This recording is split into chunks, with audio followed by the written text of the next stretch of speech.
Hello everyone, ఇవాళ ఫ్రాట్ test గురించి చూద్దాం. ఫ్రాట్ అంటే first folate receptor auto antibody test. ఈ టెస్ట్ అనేది మన బాడీలో ఆటో యాంటీబాడీస్ ఉన్నాయా లేదా అని చెక్ చేస్తుంది. ఎందుకంటే ఈ రిసెప్టర్ ఫోలేట్ అంటే మెయిన్గా విటమిన్ B9ను మెదడుకు పంపడంలో హెల్ప్ చేస్తుంది.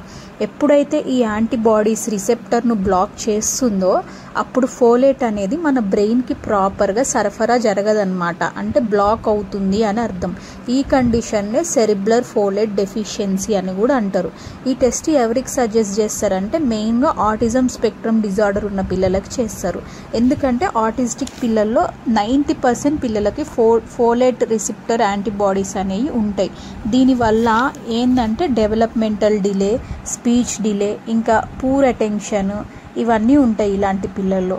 ఇంకా న్యూరాలజికల్ ఇష్యూస్ కూడా ఉంటాయి, లైక్ ఇరిటబిలిటీ, సీజర్స్ ఉండే ఛాన్సెస్ ఉంటాయి, ఇంకా రిగ్రెషన్లకు వెళ్ళే ఛాన్సెస్ ఉంటాయి. ఇలా ఉంటాయి అన్నమాట ఇవన్నీ సిమ్టమ్స్.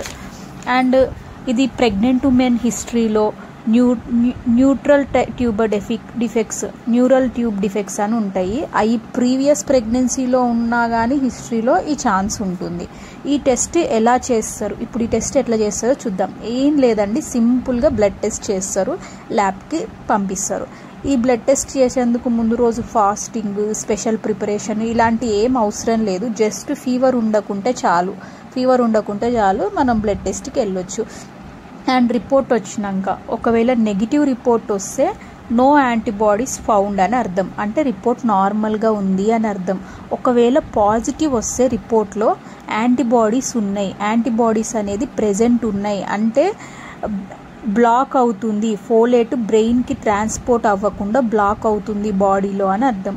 ఇఫ్ పాజిటివ్ వస్తే ఏం లేదు, doctors high dose of folic acid అనేది సజెస్ట్ చేస్తాడు. అదే ల్యూకోరిన్ అని మనకి ఇప్పుడు ట్యాబ్లెట్ వింటున్నాం కదా, అది హై డోస్వి సజెస్ట్ చేస్తూ ఉంటారు. అండ్ దీనికి భయపడాల్సిన అవసరం లేదు. అండ్ పాజిటివ్ వస్తే మనకల్లా మనం సొంత నిర్ణయం తీసుకోవద్దు. ఎందుకంటే వాటి రేంజ్ని బట్టి, పిల్లల వెయిట్ని బట్టి, పిల్లల ఏజ్ని బట్టి డాక్టర్స్ అనేది ఇస్తారు. ఇది డ్రగ్ కాబట్టి డాక్టర్ సజెషన్లో తీసుకుంటేనే మంచిది. ఇదే అండి టెస్ట్ గురించి. మీకు ఇలాంటి ఇన్ఫర్మేషన్స్ చాలా వస్తాయి మన ఛానల్లో. మీకు కానీ ఇది నచ్చితే, ఈ వీడియో నచ్చితే ప్లీజ్ సబ్స్క్రైబ్ చేసుకొని లైక్ చేయండి for more information. Thank you for watching.